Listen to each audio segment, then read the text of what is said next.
అందరూ చదివారు కదా, చెప్పేటప్పుడు అందరూ చూడండి.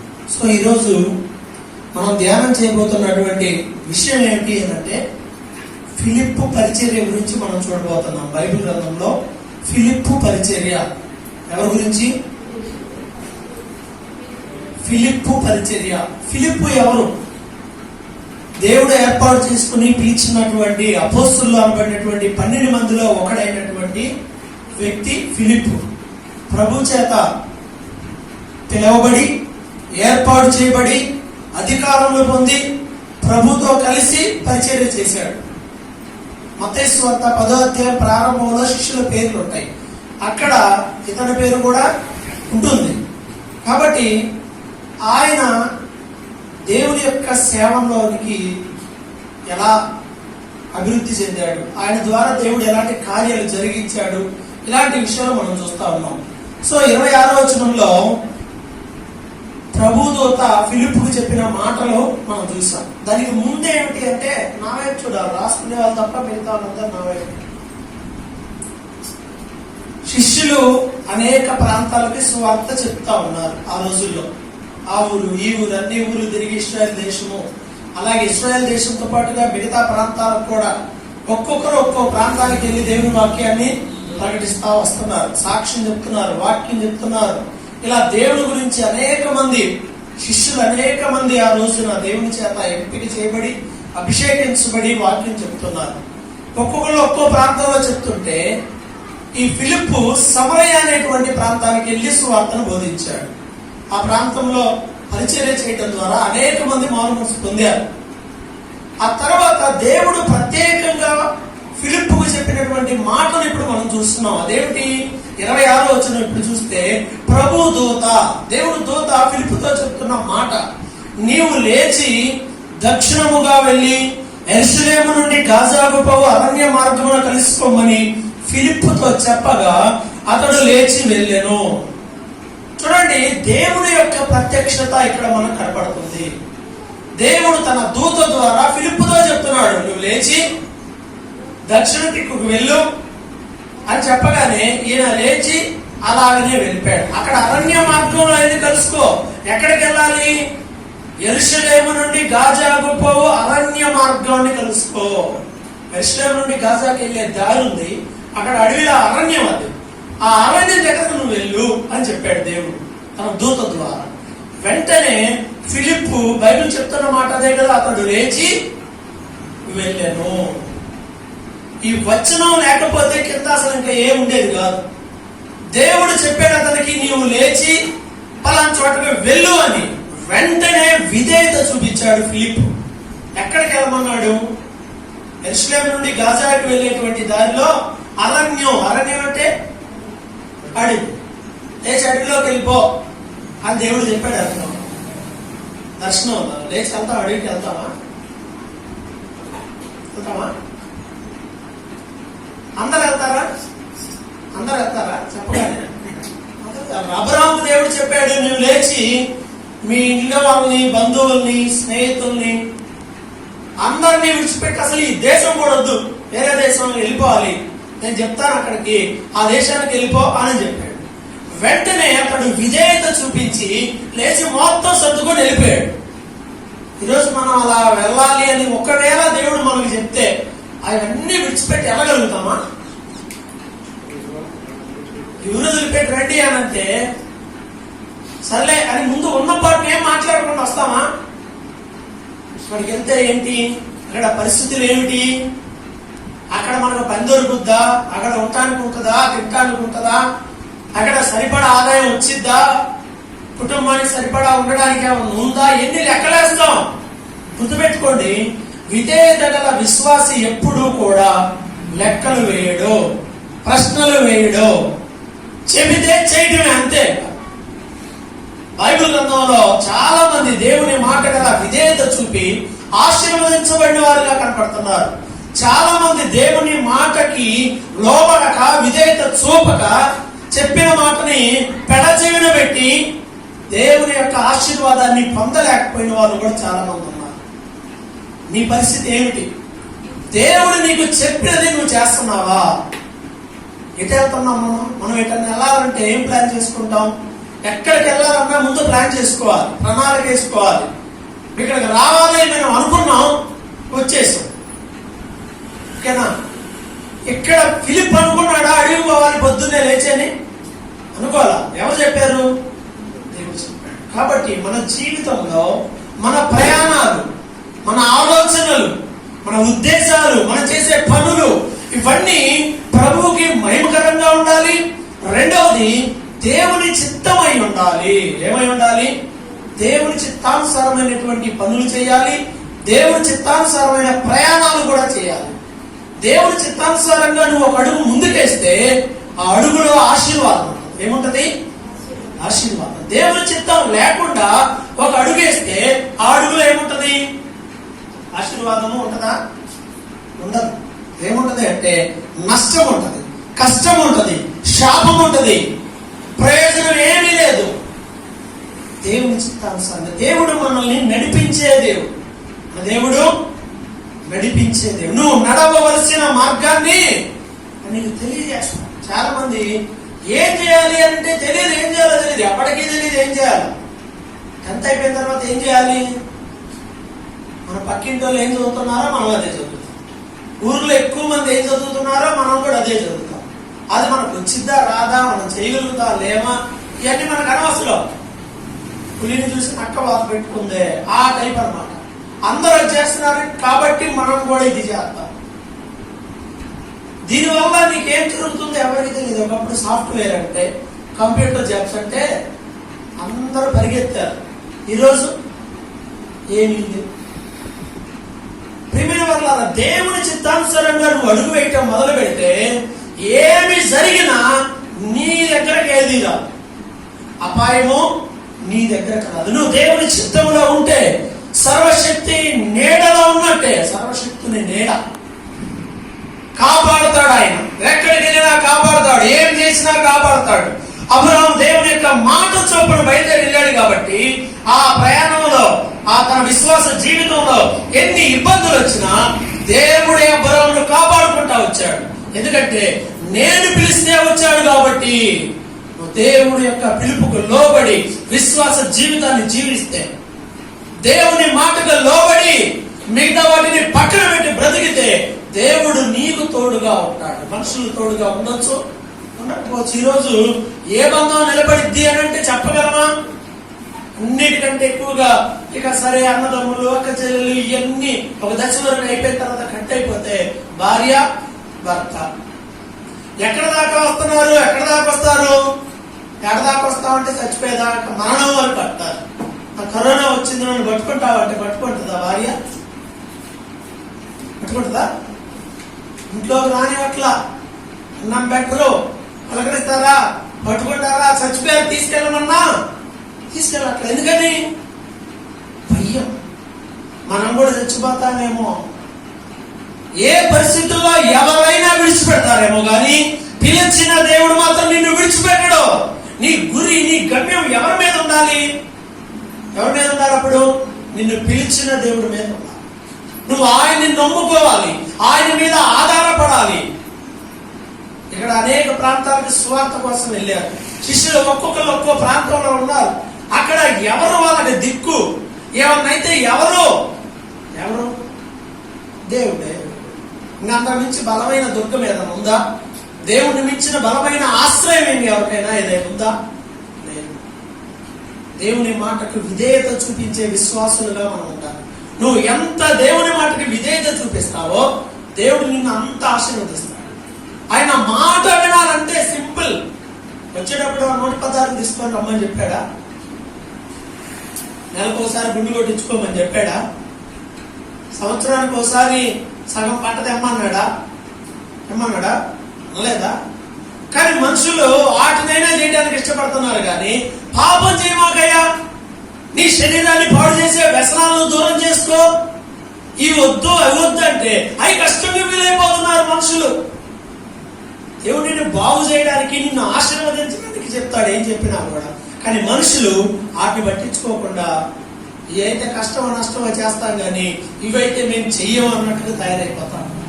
దేవుని మాటకు విధేయత చూపిస్తే ఏమొస్తుంది? ఆశీర్వాదం వస్తుంది. నీవు ఆశీర్వదించబడతావు, నీతో పాటు అనేక మంది ఆశీర్వదించబడతారు.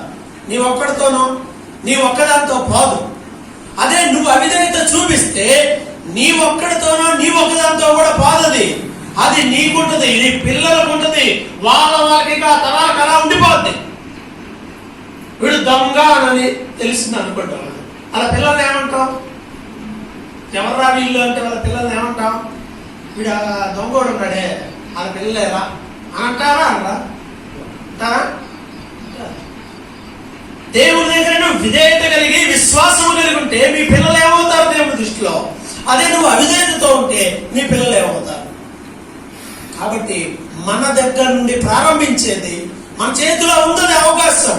దేవుని బిడ్డలుగా, విధేయత కలిగిన వారిగా, విశ్వాసం కలిగిన వారిగా, దేవుడు తన దూత ద్వారా చెప్పగానే బైబిల్ చెప్తుంది, అతడు లేచి వెళ్ళను. ఎక్కడికి వెళ్ళాడు? ఫిలిప్ ఎక్కడికి వెళ్ళాడు? దేవుని దూత యొక్క మాటను బట్టి అరణ్యానికి. వెళ్తారా? ఇలానే ఒకసారి ఒక సేవకుడికి దేవుడు చెప్పాడట, నువ్వు వెళ్ళి సమాధుల దగ్గరికి వెళ్ళి సమాధుల్లో వెళ్ళి వాక్యం చెప్పమన్నాడు. ఎక్కడ? సమాధులకు వెళ్ళి వారు వాక్యం చెప్తారా? దేవుడు చెప్పాడు కాబట్టి నేను చేయాలి, అంతే. దేవుడు చెప్తే ఎక్కడికైనా వెళ్ళాలి, ఏదైనా చేయాలి.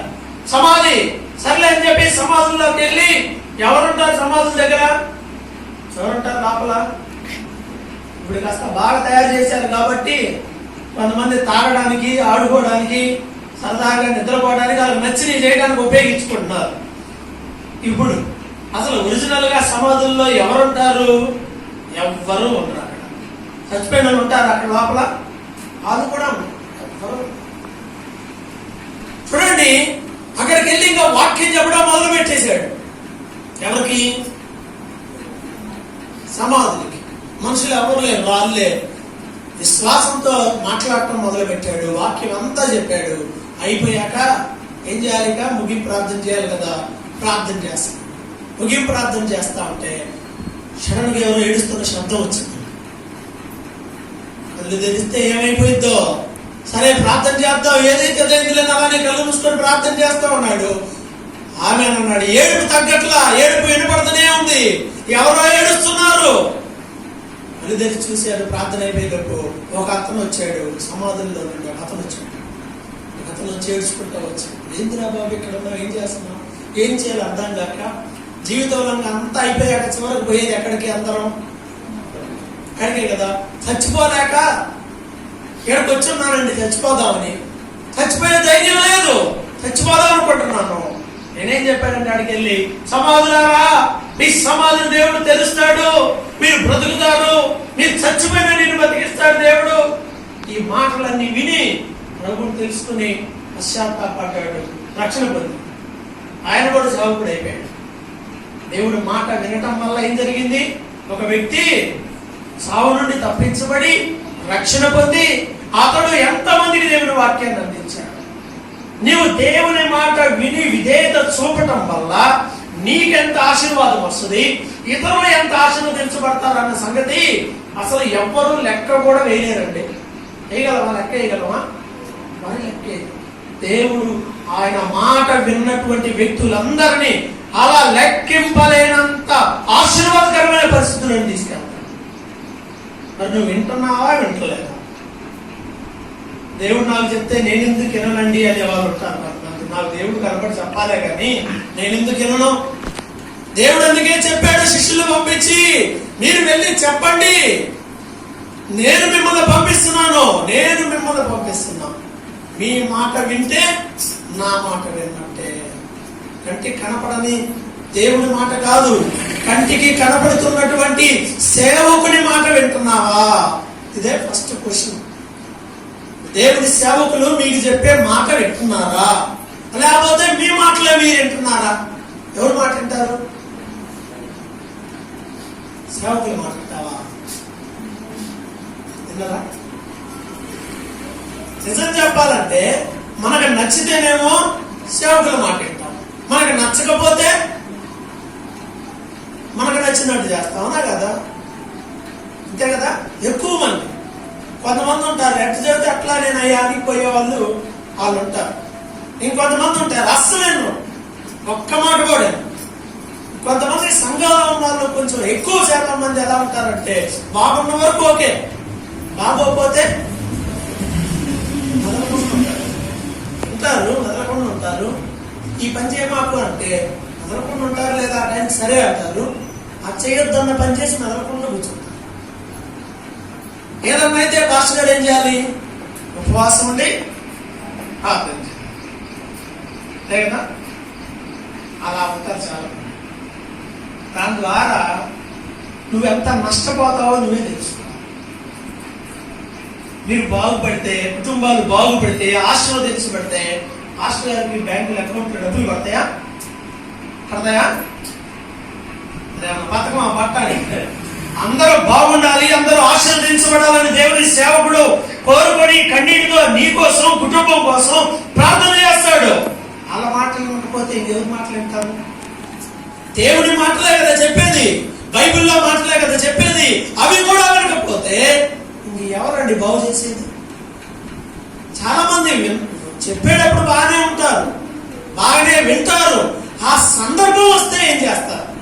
ఆ సందర్భం, ఆ టైం వచ్చినప్పుడు నువ్వు విధేయత చూపిస్తావా లేదా అనేది ఇప్పుడు తెలియదు. ఇప్పుడు అన్ని బాగానే ఉన్నాయి. ఆ టైం వచ్చింది, శోధన టైం. అది ఏం చేయాలో నీకు అర్థం కాదు. దేవుని మాట వినాలా, లోకం మాట వినాలా, ఏం చేయాలో అర్థం కాదు. అప్పుడు ఏం చేయాలి? దేవుడి మాట ఒకవైపు, లోకం మాట ఒకవైపు. ఇది బలంగా వస్తుంటది లోకంలో మాట. దేవుడు మామూలుగా చెప్తాడు. అప్పుడు మనం దేనికి ప్రాధాన్యత ఇస్తాం? దేవునికి ఇస్తారా? ఇవ్వాలి. వాళ్ళని సంగతి అందరికీ తెలిసిందే. ఎవరు ఇస్తారో వారిని దేవుడు ఆశీర్వదిస్తాడు. ఒకరోజు మా నాన్న నన్ను పిలిచి, నువ్వు ప్రార్థన మానుకుంటావా, ఇంట్లో నుండి వెళ్ళిపోతావా అన్నట్టు. రెండే ఆప్షన్స్. ప్రార్థన మానుకుంటావా, ఇంట్లో నుండి వెళ్తావా? ఏం చెప్పాలి? ఇంట్లో వెళ్ళిపోతారా? బావచ్చా? నేను పోయిన సంగతి తీసేయండి. బావచ్చా అంటున్నా. బావచ్చా? ఎవరు మాట వినాలి? లోకం ఒప్పుకుంటుందా? ఎవరి మాట వినాలి? అదే మరి చిన్న పని. అదేమన్నా చిన్న పని? అదే దేవుని మాటకు వ్యక్తి విధేయత చూపించడం ద్వారా ఆశీర్వాదకరంగా. మా నాన్న చెప్పాడులే, ఎందుకు లేనిపోయింది ఇవన్నీ, ఎందుకు లేని ప్రార్థనలు, భక్తిని అన్ని పక్కన పెట్టేసాము. ఏమై ఉండేది? నేను ఏడుండేవాడిని కాదు, మీరేడుండేవాడిని. ఎవరు ఎక్కడ ఉంటారో ఇంక దేవుడికే తెలియాలి. ఒక్కొక్కరికి దేవుడు ఏదో దిక్కు ఏర్పాటు చేస్తాడు, ఏదో దిక్కు ఉంటుంది. ఇక్కడ కాకపోతే ఇంకో చోట ఉంటారు. కానీ నేను ఉండలేను కదా ఇక్కడ. దేవుని మాటకు ప్రాధాన్యత ఇవ్వడం మనిషిని నేర్చుకోవాలి. దానికన్నా ఇంకొకరు ఎవరో చెబితే అది మాత్రం అసలు ఫిక్స్ అయిపోతారు.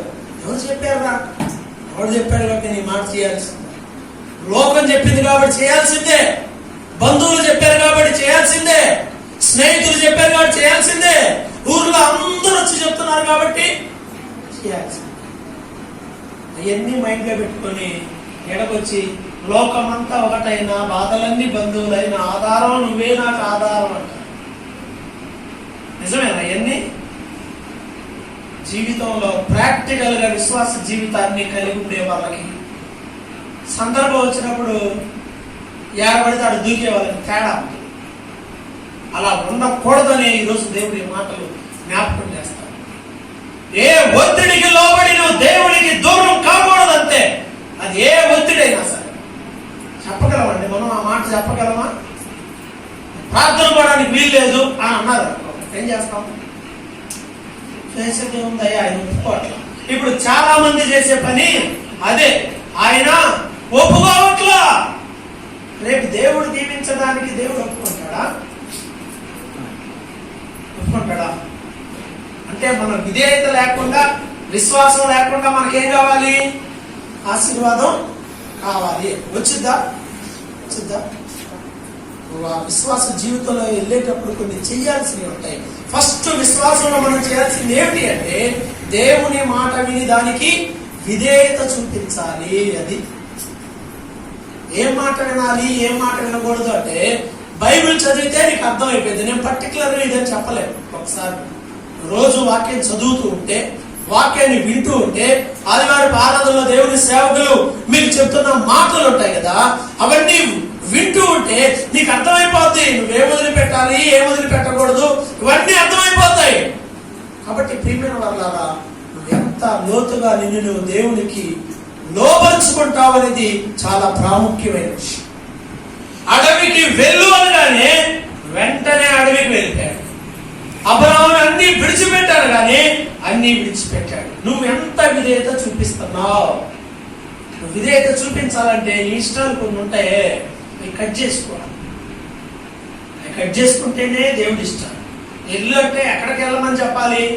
నువ్వు లేచి బయలుదేరి ఇల్లు, నీకు నెంబర్ 1 ఇల్లు ఉంటుంది. నువ్వు అక్కడికి వెళ్ళేలోపు 10 మంది నీ కోసం ఎదురు చూస్తూ ఉంటారు. ఎలాగానే దండేస్తారు, తీసుకెళ్లి శాలువా వేసి సన్మానం చేసి నీ కాళ్ళు పట్టుకుంటారు. వెళ్ళి ఆ 4 మాటలు చెప్పురా అని చెప్పాడా?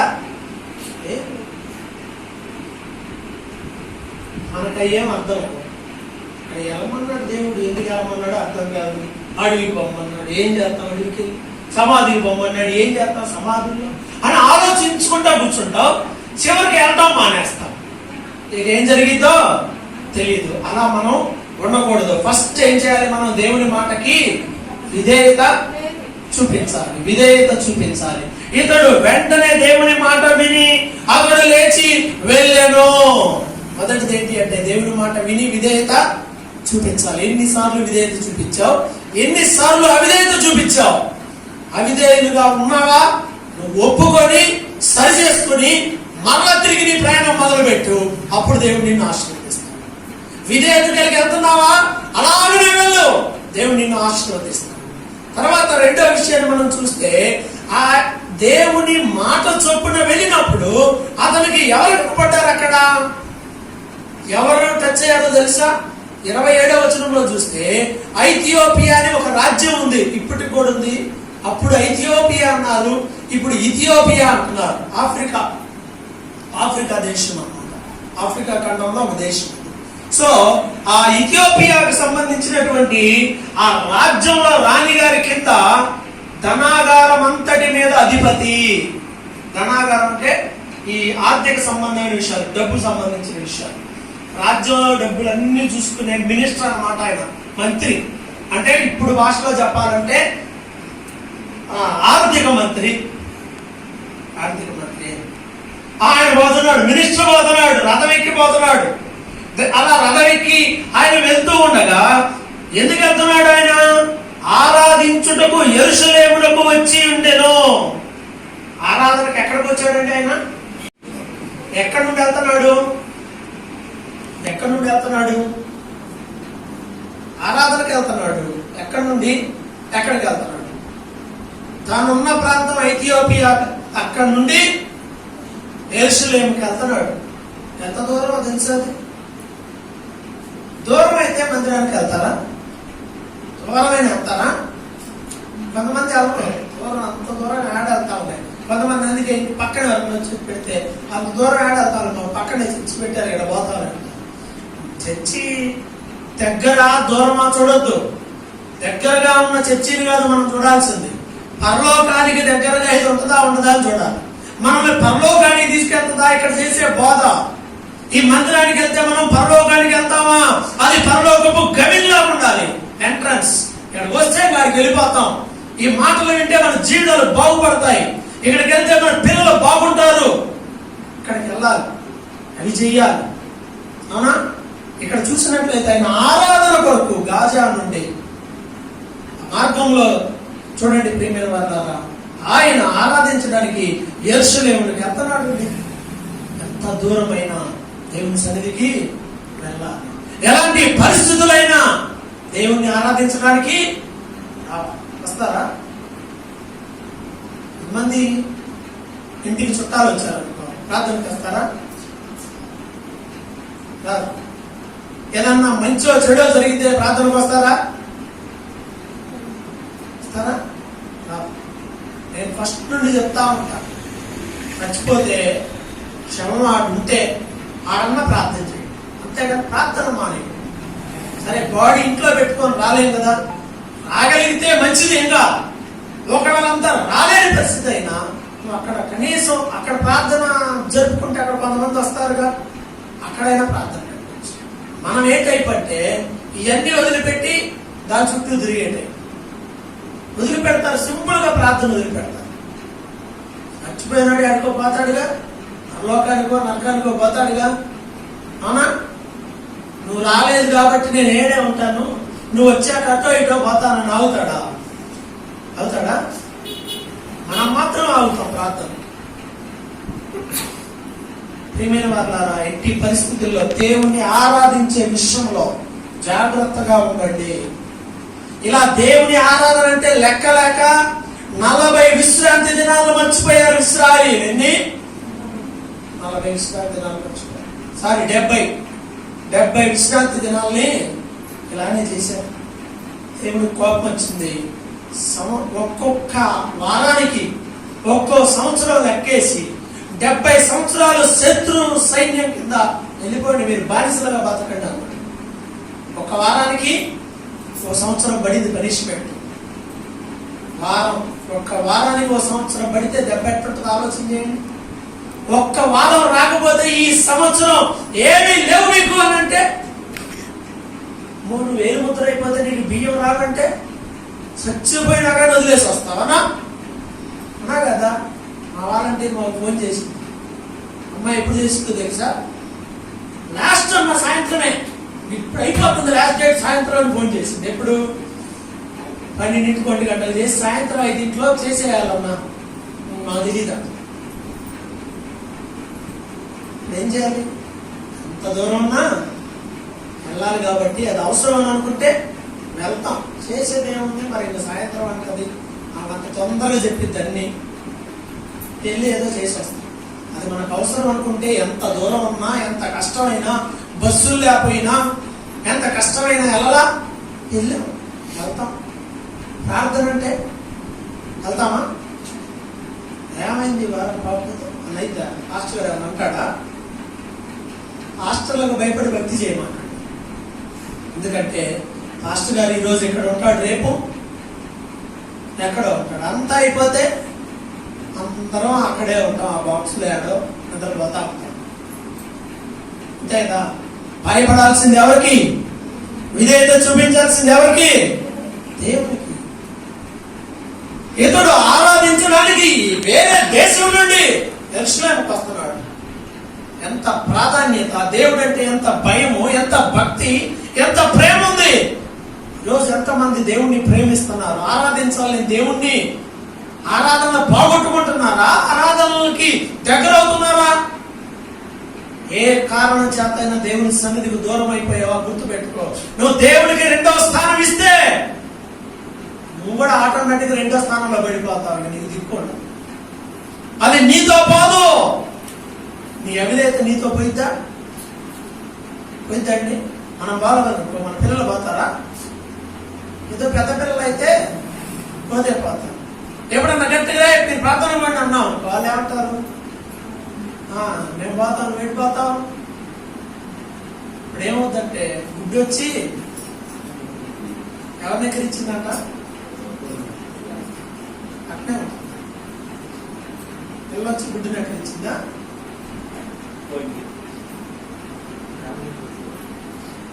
పిల్ల వచ్చి కోడిని ఎక్కడ ఇచ్చిందంట. ఇది ఆ నుండి వచ్చిందో అది ఆ నుండే వచ్చింది. అలానే ఉంటుంది. మరి కొన్నిసార్లు పిల్లలు చెబుతా ఉంటారు తల్లిదండ్రులు, ముందు నువ్వు చదువు, ముందు నువ్వు ప్రార్థన చేసుకో, నాకేం చదువుతావులే. ఎందుకు అలా తయారైపోతున్నావు? జాగ్రత్తగా ఉండాలి. ఆరాధన కోసం ఎక్కడి నుంచి ఎక్కడికో వెళ్ళాడు. ఇది దేవుడి మీద ప్రేమ. నీకు దేవుడు అంటే, దేవుడి వాక్యం అంటే ప్రేమ, ఆశ, ఆసక్తి ఉండాలి. అప్పుడు రథం మీద అతను తిరిగి వెళ్తున్నాడు. ఆరాధనకు వచ్చి ఆరాధన చూసుకొని ఇంటికి వెళ్తున్నాడు. ఇంటికి వెళ్తా రథంలో ఏం చేస్తున్నాడు? చక్కగా బైబిల్ గ్రంథాన్ని తెరిచి యెషయా గ్రంథాన్ని చదవడం మొదలు పెట్టాడు. ప్రయాణంలో ఏం చేస్తారు? ఇప్పుడు ప్రయాణం అయితే చాలు. ప్రయాణం అంటే ఏం చేస్తారో తెలుసా? చక్కగా ఎవరి సీట్లో వాడు కూర్చుంటాడు. ఒకప్పుడు బస్సుల్లో, పెద్ద బస్సుల్లో చక్కగా టీవీలు పెట్టేవారు. టీవీలు పెడితే అంత శుభ్రంగా చూస్తే అట్లా ఉండేవారు. ఇప్పుడు టీవీలతో పనే లేదు. ఎవరి కాడికే ఓ టీవీ వచ్చింది, ఫోన్ అనే టీవీ వచ్చింది. ఆడుకునేవాడు ఆడుకుంటాడు, సినిమాలు చూసుకుంటా పోయేవాడు సినిమాలు చూస్తాడు, సీరియల్ చూసుకుంటా పోయేవాళ్ళు సీరియల్ చూసుకుంటా పోతున్నారు. ఈ ఆడలు ఏడన్నా ఉంటే ఎక్కితే చాలు, రైలు ఎక్కితే సాయంత్రం 6 కాగానే ఈ మాచల్ రైలు ఎక్కితే భయం. లేదు ఇంకా ఫోన్లు కూడా ఓపెన్ చేసి సీరియల్ పెడతా ఉంటారు. కొంతమంది నన్ను అడుగుతా ఉంటారు, అయ్యా ఫోన్లో కార్తీక దీపం వచ్చిద్దా, ఈ ఫోన్లో ఇది వచ్చింది అది వచ్చింది. నా ఫోన్లో ఏమి రావమ్మా, ఏమి రావు. అదేందా అందరి ఫోన్లో వచ్చింది, నీది కూడా పెద్దదే కదా, పెద్దదే కదా నా దాంట్లో రాదా, పెడితే కదా వచ్చేది. మరి అది నేను పెట్టను, అది రాదు. అంటే చూడండి, సమయం దొరికింది నాకు ఇక్కడ, నేను బైబిల్ చదువుతాను. ఫోన్ ఉన్న వాళ్ళందరూ బైబిల్ చదవడానికి అవకాశం లేని వాళ్ళు బైబిల్ పట్టుకుని ఫోన్లో బైబిల్ చదివాళ్ళు ఎంతమంది, ఫోన్లో దేవుడి వాక్యాన్ని చూసే వాళ్ళు ఎంతమంది, తక్కువ మంది. చక్కగా యెషయా గ్రంథం చదువుతూ బైబిల్ ఎంతమంది పటిష్టంగా చదువుతున్నారు, ఎంతమంది పరీక్షగా చదువుతున్నారు, ఎంతమంది బైబిల్ని పరిశీలించి చదువుతున్నారు. పేరుకు బైబిల్ ఉంటుందని అందరు చదవరు, అక్కడ వేస్తారు. ఎప్పుడో వచ్చింది మళ్ళీ చేతికి, ఎప్పుడు ఆదివారం, ఇంకా మళ్ళీ అంతేనా, ఆదివారం తీసుకోవటం మళ్ళీ ఆదివారం ఆడబెట్టడం. రోజు బైబిల్ చదవకపోతే ఆత్మీయంగా నువ్వు చస్తావు, డౌటే లేదు. రోజు తింటున్నావుగా, రోజు తినకపోతే ఏమైంది, వారానికి రోజు తినొచ్చు కమ్మాయి, నైద్దా వారానికి రోజు తింటే అయ్యో. మరి ఇది కూడా అంతే, బైబిల్ చదవాలి. యెహోవా ధర్మశాస్త్రము దివారాత్రము ధ్యానించు, దాన్ని గైకొనేవాడు ధన్యుడని బైబిల్ చెప్తుంది. బైబిల్ చదవాలి. అమ్మ బైబిల్ చదవాలి, అలా పెడతా ఉంటాడు. ఇప్పుడు చదవకపోతే రేపు కళ్ళు పోతాయి, కళ్ళు కనపడవు. అప్పుడు నీకు ఫర్ ఎగ్జాంపుల్ ఇప్పుడే కళ్ళు పోయాయి అనుకో, ఏంటి పరిస్థితి. అందుకే ఒక భక్తుడు పాట రాస్తాడు, నాకు కను దృష్టి ఉన్నంత వరకు నేను నీ వాక్యాన్ని చదవలేకపోయాను, కను దృష్టి అంతా పోయాక ఇప్పుడు చదవాలని. ఇప్పుడు చదవాలంటే ఏమొచ్చింది, ఏం చదువుతాం, కళ్ళు పోతే ఏం చదువుతాం. ఈ బ్లైండ్ పీపుల్ చదవడానికి ఓ బైబిల్ ఉంటుంది, అది మనలాగా ఎంత చిన్నది ఉండదు, ఎంత ఉంటుంది, పెట్టుకొని చదవచ్చు, చదువుకొని చదవచ్చు. అది పుట్టుకతో గుడ్డి వాళ్ళ కోసం. ఏ విధంగా అయినా చదువుకోవచ్చు అనుకోండి, మధ్యలో పోతే అప్పుడు తెలుసు దాని విలువ. బైబిల్ చదవాలి, బాగా చదవాలి. ఎంత బాగా అంటే అసలు దాంట్లో ఏముందో ఇంకా తెలుసుకోవాలి. నేను ఒకప్పుడు 50-60 అధ్యాయాలు చదివాడు మామూలుగా. రోజు కూర్చుంటే ఒక 50 అధ్యాయాలు, అధికారం అయిపోతే లేచేది. ఇప్పటికైనా ఎక్కువ సమయం చదువుతారు, దాన్ని ధ్యానం చేస్తాల్సింది ఏమిటి, దీంట్లో ఏముంది, దేవుడు మనతో ఈ వాక్యం ద్వారా ఏం మాట్లాడుతున్నాడు, అర్థాలు తెలుసుకునేటట్టుగా చదవాలి. బాగా చదవాలి, యవ్వన కాలంలో ఇంకా బాగా చదవాలి. ప్రియమైన వాళ్ళ సమయం దొరికితే ఇంకా ఎక్కువ చదవాలి. అతను యెషయా గ్రంథాన్ని చదువుతూ ఉన్నాడు. అప్పుడు వెళ్ళి దేవుడు అంటున్నాడు, నీవు వెళ్ళి రథము దగ్గరకు పోయి కలుసుకో, వెళ్ళు దగ్గరికి వెళ్ళు, వచ్చావు దూరంగా అట్లుంటే రథం పోతుంది, వెళ్ళు దగ్గరికి వెళ్ళు. ఒక వ్యక్తి రక్షించబడాలంటే మనం వాళ్ళ దగ్గరికి వెళ్ళాలి. దూరం ఉంటే ఎవరు రక్షించాలి. ఎవరైతే రక్షించబడాలని కోరుకుంటున్నావో వారి కొరకు ప్రార్థన చేయాలి, వాళ్ళ దగ్గరకు వెళ్ళాలి, వారికి వాక్యాన్ని చెప్పాలి. అప్పుడే వారు రక్షణ పొందుతారు. దగ్గరికి వెళ్ళాలి. కొంతమంది దూరం పెడతారు, ప్రార్థనకి వెళ్ళే వాళ్ళే కొంతమందిని దూరం పెడతా ఉంటారు. ఎవరిని, ప్రార్థనకు రాదుగా, నాతో మనం కలవకూడదు, దూరం ఉండాలి. మీరు మారుమనసు పొందలేదు కదా, మీరు పాపులు, మేము శుద్ధులు, కాబట్టి దూరంగా ఉండాలి. ఒకప్పుడు ఏమిటి, ఒకప్పుడు అందరూ పాపులే. వారి పాపాన్ని మనం ద్వేషించాలి తప్ప వాళ్ళని మనం ద్వేషించకూడదు. వారికి సువార్త చెప్పాలంటే మనం వాళ్ళ దగ్గరికి వెళ్ళి వాళ్ళతో ఉండి వారి క్రియలు మనకు అంటకుండా జాగ్రత్తగా కాపాడుకుంటూ సాక్ష్యాన్ని కలిగి ఉండి వారికి దేవుని మాటలు చెప్పాలి. నువ్వు వాళ్ళ దగ్గరకు తీయాలి. దగ్గర తీయకుండా నేను భక్తి చేస్తున్నానంటే ఎట్లా కుదురుతుంది? మంచి సమరయుడు లాగా దగ్గరికి వెళ్ళాలి. దొంగల చేతిలో చిక్కి కొట్టబడినటువంటి ఆ వ్యక్తి ఉన్నాడు. అందరూ అతన్ని చూసి ఏం చేస్తున్నారు? దాటి వెళ్ళిపోతున్నారు. యాజకుడు దాటి వెళ్ళిపోయాడు, లేవీయుడు దాటి వెళ్ళిపోయాడు, అందరూ దాటి వెళ్ళిపోయారు. సమరయుడు మాత్రం దగ్గరికి వెళ్ళాడు. అందరు దాటి వెళ్తారు. మనం చూసి దగ్గరకు వచ్చేది ఎవరు? కరోనా వస్తే ఎవరు వస్తారు దగ్గరికి? దొంగలు కొడితే అంటే సాధారణ కొడితే నీ దగ్గరకు వచ్చేది ఎవరు? ఎవరు వస్తారు చెప్పండి? బరోబర్. నేను చాలా మంది కరోనా పేషెంట్ దగ్గరికి వెళ్ళాను, చాలా మందిని పలకరించాను. వాళ్ళు ఎప్పటికంటారు ఈ టైంలో అసలు ఇంట్లో వాళ్ళు కూడా ఎవరు రారు, కానీ మీరు వచ్చారు, ప్రార్థన చేశారు, మంచిది. ఇది దేవుని ప్రేమ అంటే పోయి పట్టుకోమని కాదు. కొంచెం దూరం ఉంటే, ఎంత దూరం ఉంటే ఏం కాదు కదా. అంత దగ్గర కూడా రాని వాళ్ళు ఉంటారు. ఇక్కడికి పోవాలి, మనకు పట్టించుకోవాలి. మిషనరీలు అదే చేశారు. లోపల ఒకప్పుడు ఎస్సీ కాలనీలు అంతా, నాకు ఈ ఎస్సీ కాలనీలో కొంతమంది విగ్రహాలు పెట్టుకొని చూస్తా ఉంటే కోపం వచ్చేస్తా ఉంటుంది, సిగ్గులేదు. ఒకప్పుడు మీరు ఈ తక్కువ కులాలని పిలువబడిన వాళ్ళందరినీ గుళ్ళోకి రానిచ్చారా? నువ్వు నడిస్తేనే వెనక చీపిరి కట్టి నువ్వు నడిచిన ఆ దారి కూడా తుడుచుకుంటూ వెళ్ళిపోవాలి చీపిరి. ఒకప్పుడు వెనక ప్రతి ఒక్కడికి చీపిరి రోడ్డు మీద పోవాలంటే నువ్వు నడుస్తా ఉంటావు, వెనక చీపిరి ఏం చేస్తా ఉంటది? నువ్వు నడిచిందని ఊడుస్తా వస్తావు. నువ్వు నడిస్తేనే పాపం, నువ్వు ఎదురొస్తే పాపం, దేవాలయానికి రావడానికి కూడా వీల్లేదు అని చెప్పి దూరం పెడితే ఈ సిగ్గులేని వాళ్ళు ఏం చేస్తున్నారు? మేము ఇదండి, మేము అదండి అని ఈరోజు కులాలని వాటిని పెట్టుకుంటున్న వాళ్ళందరికీ నేను జ్ఞాపకం చేస్తున్నాం. ఆ రోజు నిన్ను దూరం పెట్టారు. ప్రభువైన యేసుక్రీస్తు మాత్రమే, మిషనరీలు మాత్రమే, సేవకులు మాత్రమే, మీరు ఎవరైనా పర్వాలేదని వాళ్ళ దగ్గరకు వచ్చి వాళ్ళని ప్రేమించి వాళ్ళకి స్వార్థను బోధించి వాళ్ళకి చదువునిచ్చి హాస్పిటల్స్ కట్టించి ఇవన్నీ మిషనరీలు చేసిందే. ఇప్పుడు చేసే ఈ డూప్లికేట్ గాళ్ళు ఎవరు?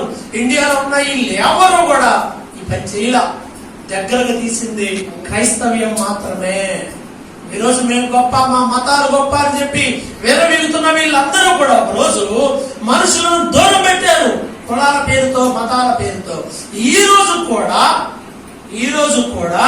ఈ కులాల వాళ్ళు కొంతమంది దేవాలయాల్లోనికి రావడానికి వీల్లేదు అనేటువంటి దేవాలయాలు ఈ రోజు కూడా ఉన్నాయి. మీరు ఆడవాళ్ళు ఆ గుళ్ళో పోకూడదు. మీరు మనుషులు కాదా? మనుషులు కాదా అండి? కారణం ఏం చెప్తారంటే ఏదేదో కారణం చెప్తా ఉన్నారు. కారణం ఏమిటి? ఏదో కారణం. ఒకవేళ అది తప్పు అయితే, ఆడవాళ్ళందరికీ నెలసరినే తప్పు అయితే దేవుడు దాన్ని తీసేయచ్చుగా. మరి దేవుడు పెట్టిందే దేవుడు కట్టం వచ్చిద్దా?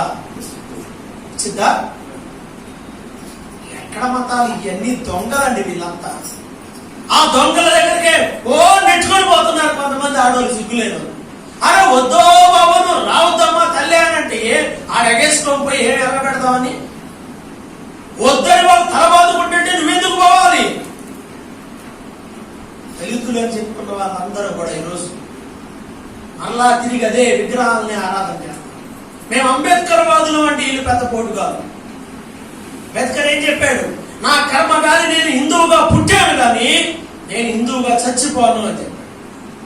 మార్చేసుకున్నాడు. అవసరం లేదు ఈ కులాలు, ఈ మతాలు, ఈ దరిద్రపై అన్ని తీసేయండి అని చెప్పి తీసేసాడు. ఆ రోజు ఆయన చర్చిలోకి వెళ్ళడానికి ప్లాన్ చేస్తే ఆ రోజు ఉన్న సంఘాల్లో కూడా అగ్ర కులస్తులే ఉన్నారు కాబట్టి ఆయన దాంట్లోకి పోలేకపోయాడు. కులం నాకు లేదు, నాకు చూపిస్తే నేను దాంట్లోకి వస్తాను. బైబిల్లో కులం లేదు కానీ రాలేకపోయాడు. ఎందుకంటే ఆ రోజు చర్చిని నడిపించే వాళ్ళు ఉన్నారే, వాళ్ళు మాత్రం కులాన్ని గట్టిగా పట్టుకున్నారు. అందువల్ల రాలేకపోయాడు. బైబిల్ ఒప్పుకుంటాను కానీ కులం లేని సంఘం నాకు కావాలని అడిగాడు. కాబట్టి చాలా మంది ఏం చెప్తారంటే ఇది వాళ్ళ సంఘం రా, కులాల పేరు పెట్టి ఇది వాళ్ళ సంఘం, ఇది వీళ్ళ సంఘం. ఇది ఎవరిది? ఇది ఈ ప్రాంతంలో ఉంది కాబట్టి ఇది ఎవరి కాదు. అసలు దీనికి సంబంధం లేదు. ఇది సకల జనులకు ప్రార్థన మందిరం. ఎవరైనా రావచ్చు. కులము లేదు, మతం లేదు, జాతి లేదు, ఏ భేదము లేదు, అందరూ రావచ్చు. సంఘాలు ఇలాంటివి పెట్టకూడదు.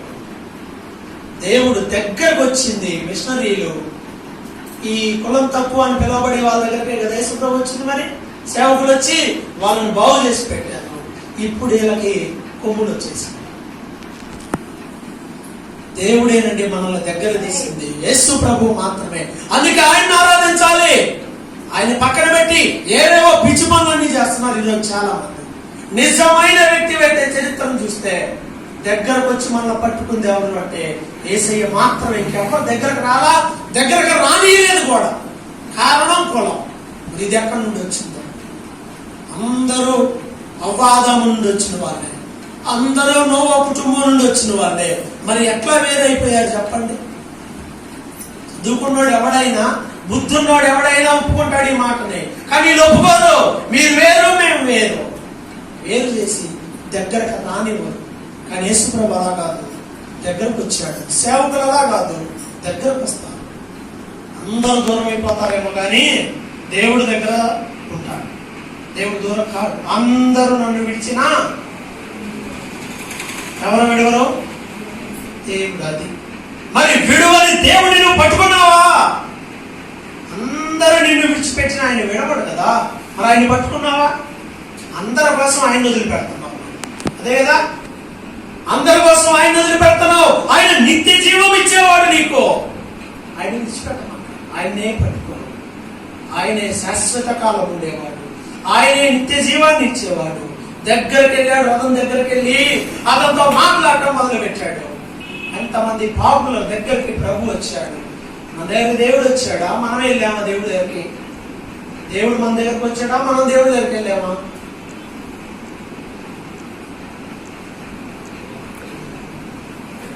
దేవుడు మన దగ్గరకు వచ్చాడు. మన కోసం పరలోకాన్ని విడిచిపెట్టి భూలోకానికి వచ్చాడు. మన కోసం రక్తం కార్చాడు. మనం ఎలా ఉండాలో చెప్పి వెళ్ళిపోయాడు. మనం రాలా, మనం కోరుకోవాలా ప్రభువుని. ఆయనే మనల్ని కోరుకున్నాడు. ఆయనే తానే ముందుగా మనల్ని ప్రేమించాడు. ఆ రథం దగ్గరికి వెళ్ళి ఆయనతో మాట్లాడుతున్నాడు. మాట్లాడాలి. ప్రార్థన రాని వాళ్ళతో మాట్లాడండి, అన్యజనులతో మాట్లాడండి. దేవుని ప్రేమను తెలియచండి. వాళ్ళకి తెలియదు కాబట్టి. ఏం చదువుతున్నాడు? ఏం చదువుతున్నాడు? యెషయా గ్రంథం 53వ అధ్యాయం తీసి చదువుతున్నాడు. ఆయన గొర్రె వలె వదకు తేబడిను, బొచ్చు కత్తిరించు అనేది గొర్రె పిల్ల ఎలాగో మౌనంగా ఉండును, అలాగే ఆయన నోరు తెరవకుండెను. ఈ మాటలు చదువుతున్నప్పుడు ఆయన అడిగాడు, ఏమిటి నువ్వు చదువుతున్నది? నువ్వు గ్రహిస్తున్నావా? దగ్గరికి వెళ్ళి అడిగాడు. ఇంకో విషయం ఏమిటంటే ఇక్కడ ఈయన ఎవరు అనంటే ఈయన ఒక నపుంసకుడు. మనం ఆడ మగ కాండంలో చూసాం అనుకో, మనం ఎలా ఫీల్ అవుతాం? దగ్గర రానిస్తామా? రానిరా? మనుషులు కదా వాళ్ళు. ఏదో రకంగా పాపం వాళ్ళు పుట్టడం, కొంతమంది అలా పుడతారు, కొంతమంది అలా తయారైపోతారు, కొంతమంది మనుషుల వల్ల అలా చేయబడతారు. వాళ్ళు మనుషులే.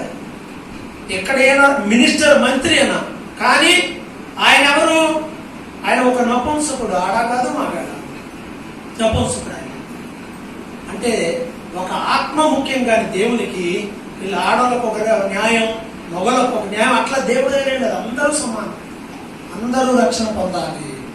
తేడా చూపించాడు అంటే దేవుడు చూపించాలి. ఈరోజు చాలా మంది చూడండి, ఇజ్రాయల్లో కూడా ప్రార్థనకి వెళ్ళే వాళ్ళు ఉన్నారు. ఉన్నారా? ఉన్నారు. వాక్యం చెప్పేవాళ్ళు కూడా చూశాను నేను. వాళ్ళలో కూడా వాక్యం చెప్పేవాళ్ళు ఉన్నారు.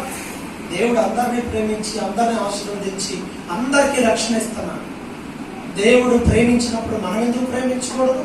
తోటి మనుషులే కదా వాళ్ళు కూడా.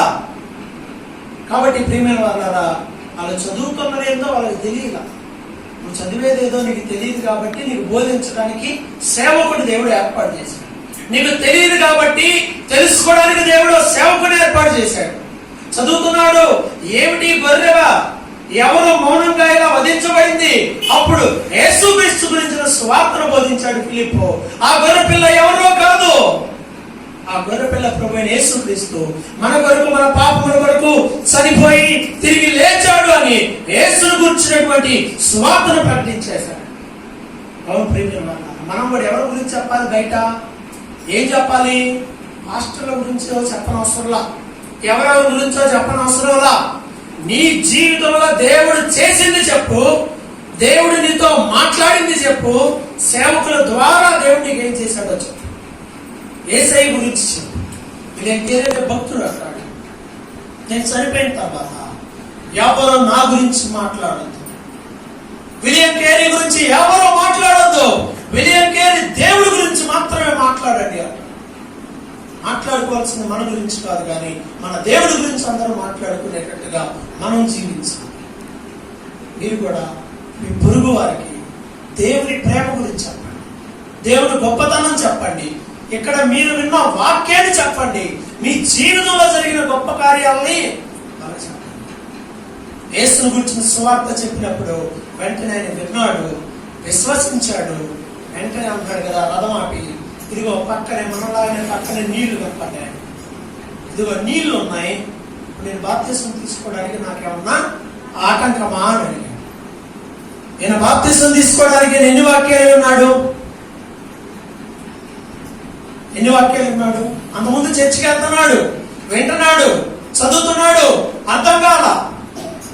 సరైన సువార్తను ఫిలిప్పు ద్వారా దేవుడు అందించాడు. ఎన్నిసార్లు విన్నాడు వాక్యం? ఎన్ని వారాలు విన్నాడు? ఒక్కసారే జర్నీలో విన్నాడు, అది కూడా రథం మీద కూర్చోబెట్టుకొని పక్కన ఏనాడు ఆపి నాకు బాప్తిసం ఇచ్చేయాలి. వెంటనే బాప్తిసం పొందాడు. ఈరోజు ఎంతో మంది దేవుని వాక్యాన్ని వింటున్నారు.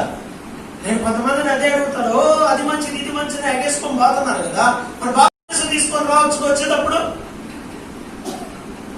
తీసుకొని రావాలిగా. మరి అబ్బో ఏం చెప్పాడండి నిన్న, మరి ఎమ్మటే బాప్తిసం తీసుకోవాలి కదా, అంత లాభం చెప్తే నీకు అంత లాభం ఇంటే అంటే వినడానికి తీయ ఉందని వింటున్నారు, వస్తున్నారు, కానీ మారట్లా.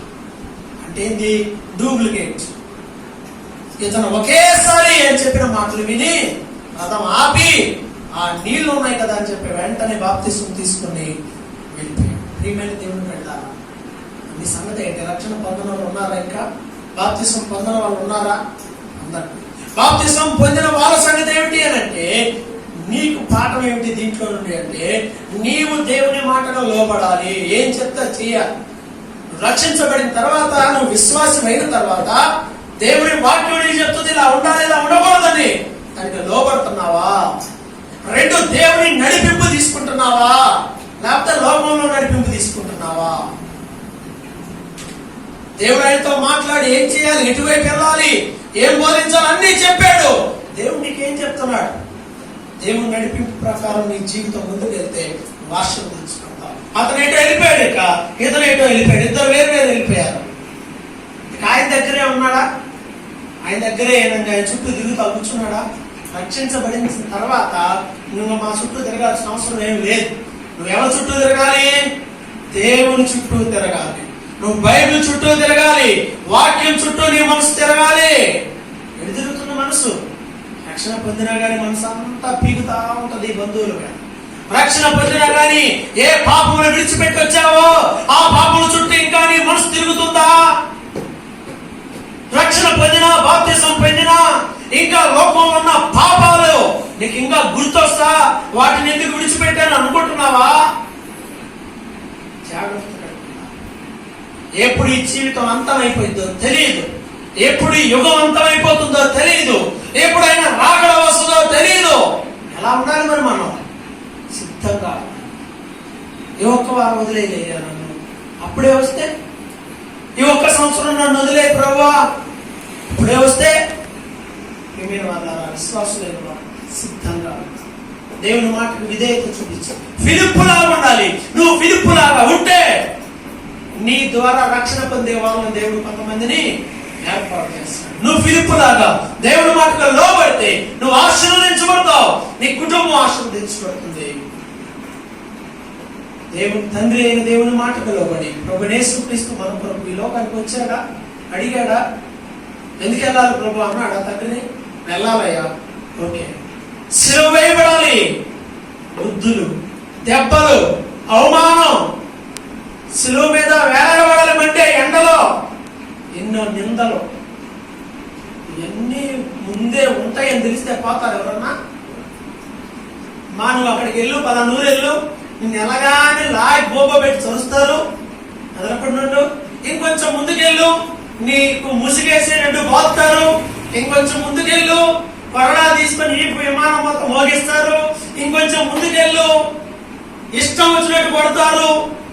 ఆ తర్వాత నిన్ను తీసుకెళ్లి ఎలా చేస్తా చెట్టు మీద అని చెప్తే, దేవుడు నాకు ఈ మాట చెప్పాడండి, నేను అర్జెంట్గా వెళ్ళాలని అంటాను. ఎవరన్నా వెళ్తారా? తండ్రి అయిన దేవుని మాట విని లోకం మరి పాపంలో ఉండిపోయింది. ఈ పాపానికి విమోచన కలగాలంటే ఓ పరిశుద్ధుల రక్తాన్ని చిందించాలి, ఇవన్నీ భరించాలి, భరించి ముందుకెళ్ళాలి అని చెప్పినప్పుడు యేసు ప్రభు తండ్రి మాటగా లోబడి, అబ్రహాం మాటగా లోబడిన ఇస్సాకు బలిపీఠం మీద పడుకున్నట్టుగా యేసుక్రీస్తు కూడా తండ్రి అయిన దేవుని మాట విని ఏం చేశాడు? వీటన్నిటికీ ఒప్పుకున్నాడు, అవన్నీ చేయడానికి ఇష్టపడ్డాడు. సిలువలో మనతో ప్రాణం పెట్టాడు. ఆయన మన కోసం అన్ని దెబ్బలు తిన్నాడు, అవమానాన్ని భరించాడు. అక్కడ రాయబడినట్లుగా గొర్రె పిల్ల వదకు తేబడిన గొర్రె పిల్ల మౌనంగా ఉన్నట్టుగా. ఎవరిని కత్తెత్తితే గొర్రె అమ్మ మాట్లాడిద్దా? నన్ను ఎందుకు చంపుతున్నావు అని నడిచిద్దా? మౌనంగా ఉంటుంది గొర్రె. పాపం దానికి ఏం తెలియదు. పెడితే తింటుంది, కత్తెత్తితే అతనకుండా ఉంటుంది. అలా దేవుడు నీ కోసం నా కోసం వరకు తేబడిన గొర్రె పిల్లగా మౌనంగా ఎన్ని భరించాడు. ఇన్ని భరించి తన రక్తాన్ని కారిస్తే, రక్షణ ఇస్తే ఏం చేస్తున్నావా? రక్షణ కొనసాగిస్తున్నావా? రక్షణ పొందావా? ఆలోచించుకుని దేవుడి ప్రేమ నిరర్ధకం చేయకుండా ఆయన వాక్యానికి లోబడి ఫిలిప్పులాగా ప్రతి విషయంలో దేవుడి మాటకు లోబడితే నీ జీవితాన్ని దేవుడు ఆశీర్వాదకరంగా చేస్తాడు. ప్రార్థన చేయాలి తల నుంచి ప్రభుతో చెప్పండి, ప్రభువా ఫిలిప్పులాగా లోబడి నీ మాటకు లోబడి ఆశీర్వాదకరంగా ఉండాలి.